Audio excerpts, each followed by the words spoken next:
Welcome to the Brief on Grief, where each week we share with you the impact and the experiences that all of us go through with grief. I am your host, Walter Sanderson, and for this episode, it is simply titled, Stop It, This Isn't Helpful.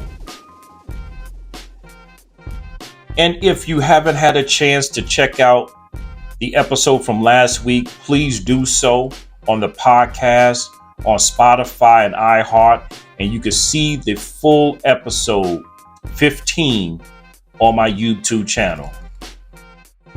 For this week's episode, I want to talk to you about something called comparative grief. You know, I read something in an article one time that said grief turns out to be a place that none of us know until we reach it. And I want you to think about that for a moment. If grief is not a place that none of us really know until we reach it, then even when I do reach it, that means that I still wouldn't know what somebody else is going through. Now, I am not saying that you and I may not know what grief feels like or know that somebody else may be experiencing pain, because that's just us being sensitive that somebody has lost something. But the issue arises when you and I believe we know what someone else is dealing with simply because we too have experienced a loss similar. And I want to make this statement here. You and I, it doesn't matter who it is, everybody's grief is unique, and you never know what somebody else is going through, period. So let's talk about comparative grief. This comparative grief is when you and I, because we've had a similar experience in loss, meaning let's say somebody just lost somebody in the month of July and you too have as the same. And then let's say the circumstances may be the same. Maybe somebody lost a family member to a sickness and you go, oh, I too have lost somebody to a sickness. Maybe it's the relationship where they've lost a parent and so have you. And comparative grief is simply saying, because I lost something similar to you, I understand what you are going through. But when we do that, we actually place a label on people's grief. And for this episode, I want to make sure we understand that we should never compare our grief with somebody else's, because no one's grief is the same. That can even be said for a person individually, even though they've lost multiple people in their own life. The grief from each circumstance will be different. Now, I know many of you are saying, well, shouldn't I know what it feels like if I lost my mother? No, what you can really have some sensitivity to is the fact that they may be going through pain like you did, but still their pain and sorrow is unique to the person that's grieving. And it's as unique as all of us have our own fingerprints. And the problem with comparative grief is simply this: grief cannot be measured. And comparative grief basically says that you can measure the fact that if somebody loses their father, then there should be a certain level of pain associated with that.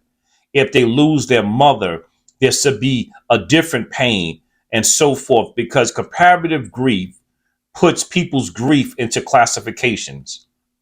And that does not happen from person to person. And even in some cases, the same person that's experiencing the loss.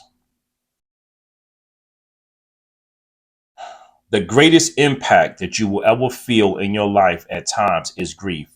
And nobody knows how you feel but you. Let me give you an example. One of my clients that I was giving some counsel to lost their father, and it was extremely difficult for them.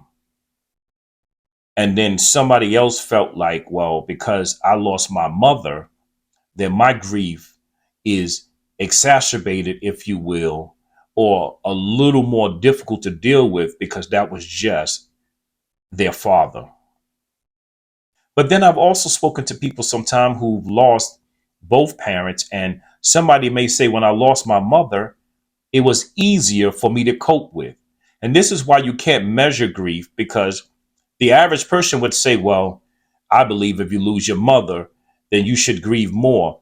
But sometimes it depends on the timing of the loss. If somebody lost their father first, followed by losing their mother, they've had some time to learn how to cope with losing somebody. And there may be even some methods that they now know, which makes this time around just a little easier for them. Maybe they even have a strong support system now that they didn't have before, that allows them to cope more and move forward with the loss in their life. This is why even grief cannot even be compared between two siblings. I know they both have the same mother and the same father, but even the relationship matters with each one, and that will have an impact on the emotions of the one that's grieving. You know, in counseling sessions, there is always an evaluation that I start with people, and I always start with the loneliness that's associated with the loss. I start with the regrets that they may have, and that sometimes even the guilt.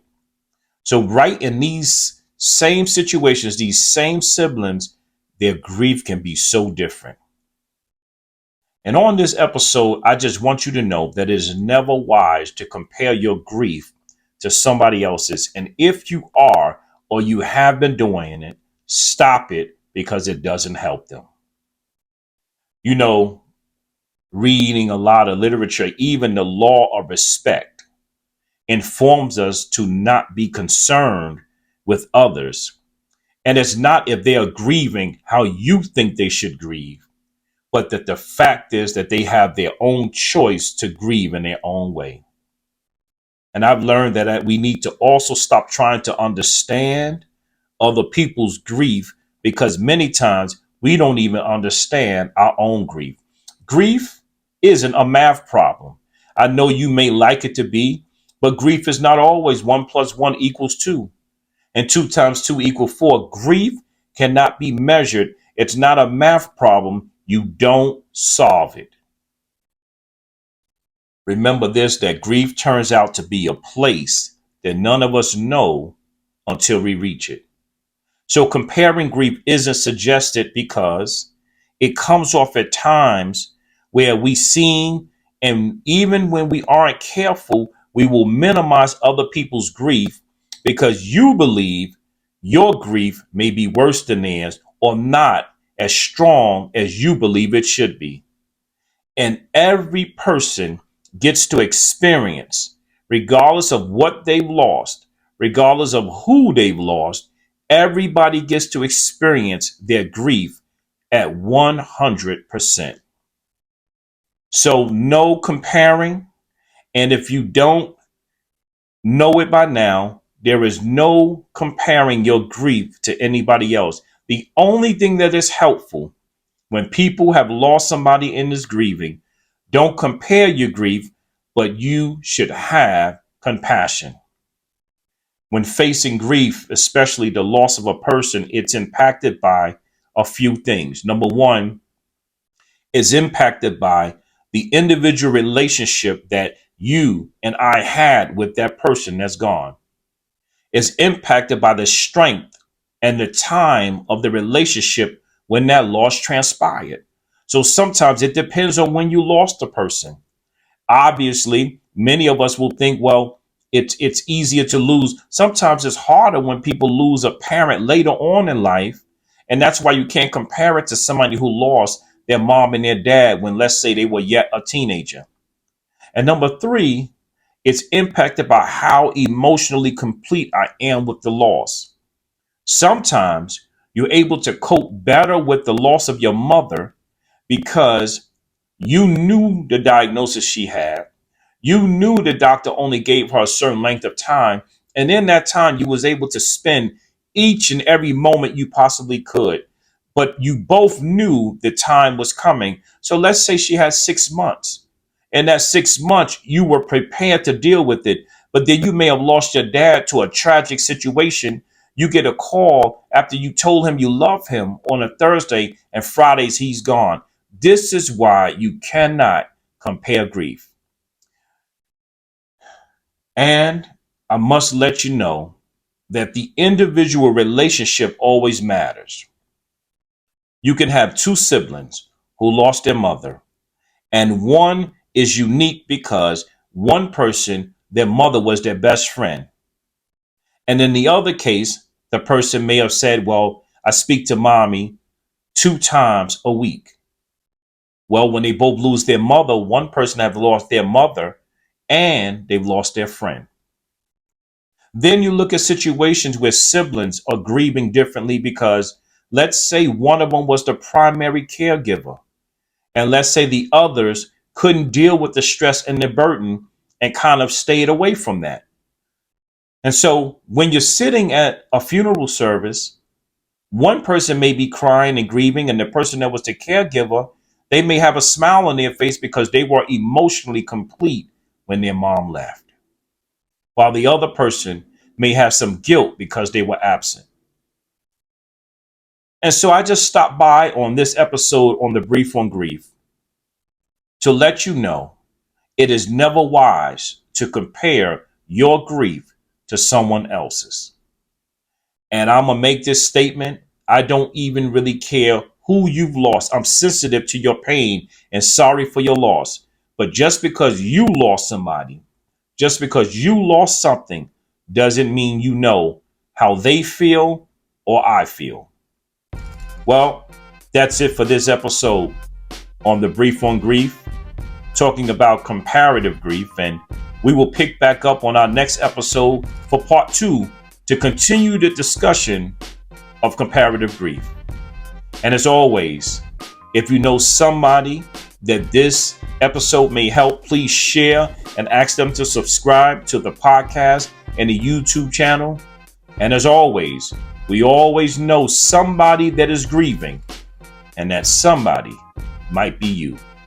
See you next time on the Brief on Grief.